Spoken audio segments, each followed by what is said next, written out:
What's up, guys? Welcome back to the channel. Welcome back to another video.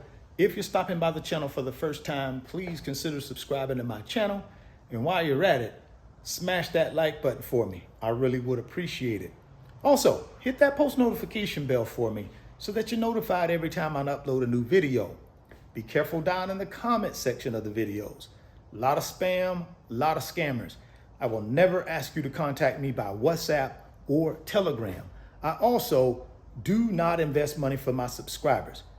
I do not have an investment trading program. So please be careful. Don't get yourself scammed. If you want up to 12 free stocks, Webull is going to give you up to 12 free stocks. When you open a new Webull brokerage account, put at least 1 penny in that account. They're going to give you up to 12 free stocks. There's a link down in the description box of this video, guys. If you're interested in that offer, go ahead and click on that Webull link, open up that new account today, go get that free stock, go get that free money. Guys, I've been getting a lot of questions from you guys about investing in real estate for income. And I want to walk you through what I believe are the key things you need to do in order to put yourself in a position in order to be able to build wealth through investing in real estate. Now, I prefer residential real estate, not commercial real estate. So I'm not going to talk much about commercial real estate, but I will focus on residential real estate because that's what I used in order to build my wealth.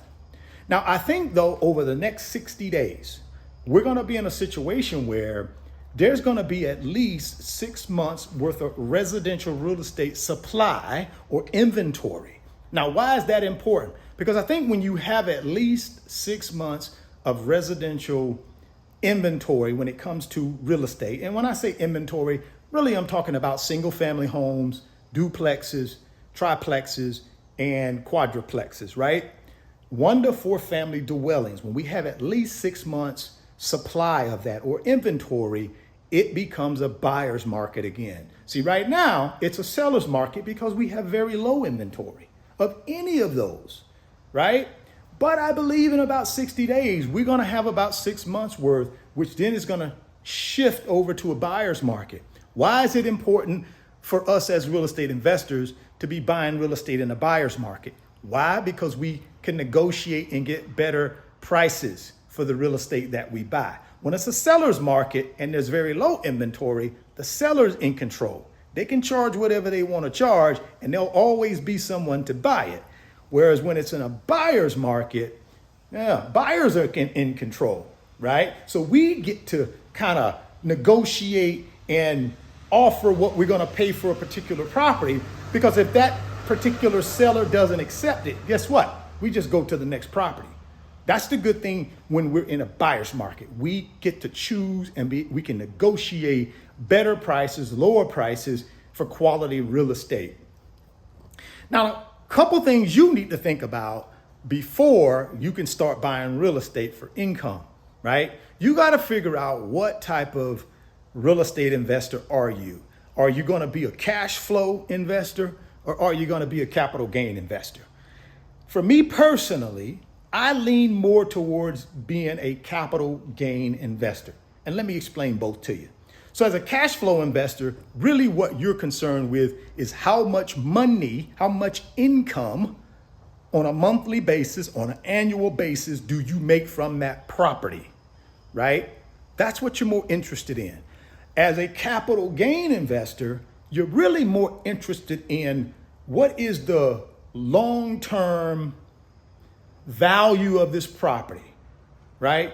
How low can I buy this property? And then if I hold it over time, how much value would it gain in the next 5, 10, 15 years as I hold this property? Now, don't get me wrong. You still need cash flow because you want cash flow to be able to take care of the necessities that you'll need to take care of for the property. You know, property taxes, repair and maintenance, property insurance, things like that. So you do need cash flow, but you don't need the cash flow to live on. Whereas with a cash flow investor, they typically need that cash flow because that's how they take care of themselves. Whereas with a capital gain investor, like I was, I didn't really need the cash flow to take care of me. I really needed the appreciation of the property in order to increase my net worth. So you got to decide which one are you. But when you make that decision, then I think you get a clearer picture on what type of real estate you want to buy. Typically, cash flow investors want to buy multiple unit properties. Why? Because they want that rental income, because that's how they take care of themselves. So it makes more sense to look for multiple units, 2 units, 3 units, 4 units, right? Or more. And with a capital gain investor like I was more interested in single family homes, but in really good locations that I know people had a desire to live in, because that was the key. See, people buy real estate for location.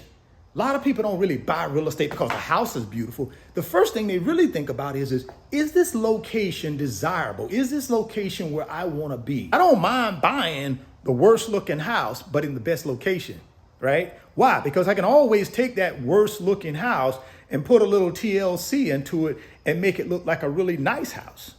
But what I can't do with a beautiful house is change its location, right? So if I got a beautiful house, but it's in a crappy location, I'm not going to do very well with that house, because people don't want to live in crappy locations most of the time. People want to live in good, secure, safe locations.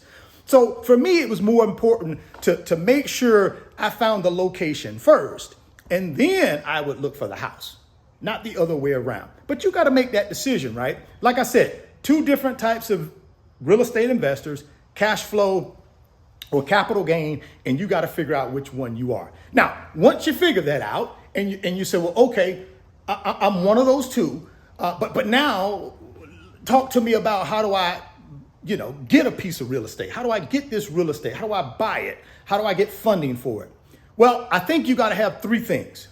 At least I had to have these 3 things, and it made it easier for me to buy real estate when I had these 3 things. First one is I had to have verifiable income, right? See, I can't go to a bank and say, hey, I'm broke, I don't have a job, but I want to go ahead and buy this $400,000 property over here, and you guys just trust me to pay you back.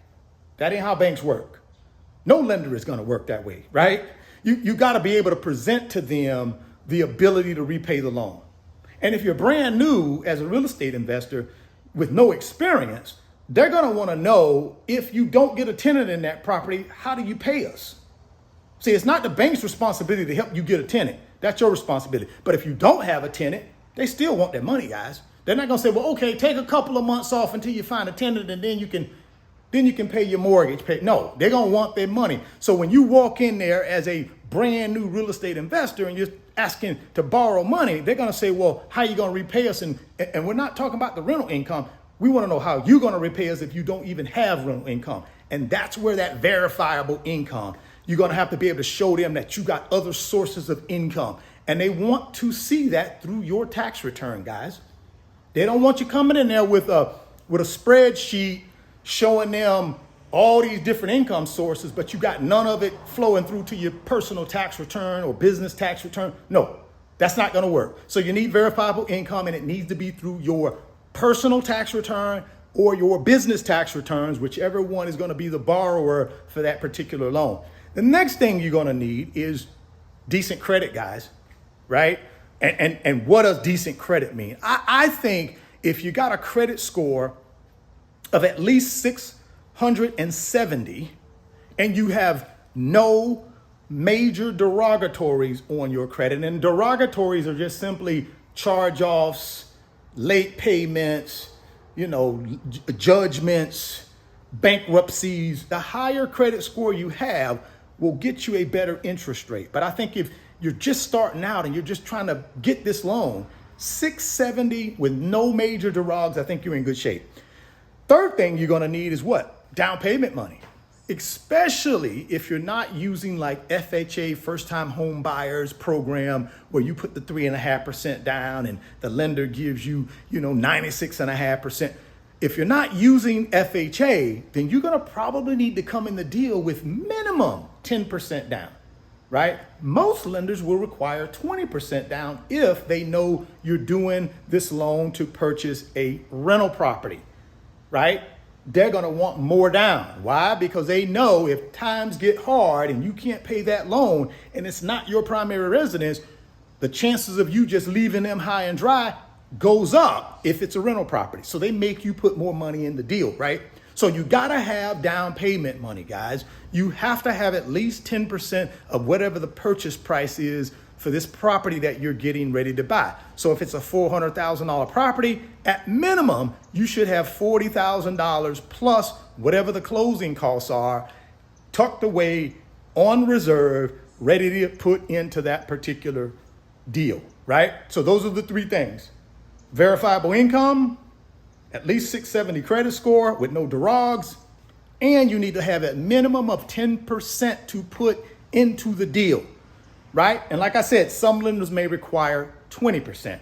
So there you go, guys. That's just a quick down and dirty about real estate investing, residential real estate investing, 1 to 4 family dwellings. I have a company called RF Financial Consulting where I can help you and give you more information around real estate investing, at least based on my experience, which I've done real estate investing for 25 years, residential real estate investing. And there is a email address down in the description box of the video. Just send me an email and we can talk a little bit about what I charge in order for a 1-hour session to kind of give you more detail on this if that's what you want.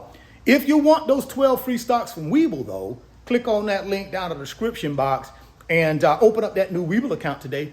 Listen, man, go get that free stock. Go get that free money. If you're stopping by the channel for the first time, please consider subscribing, share the video, smash the like button. Thoughts become things. You can see it in your mind. You can hold it in your hands. You guys keep chasing your greatness. Never stop believing in yourself. And I'm going to catch you on the next video. Peace.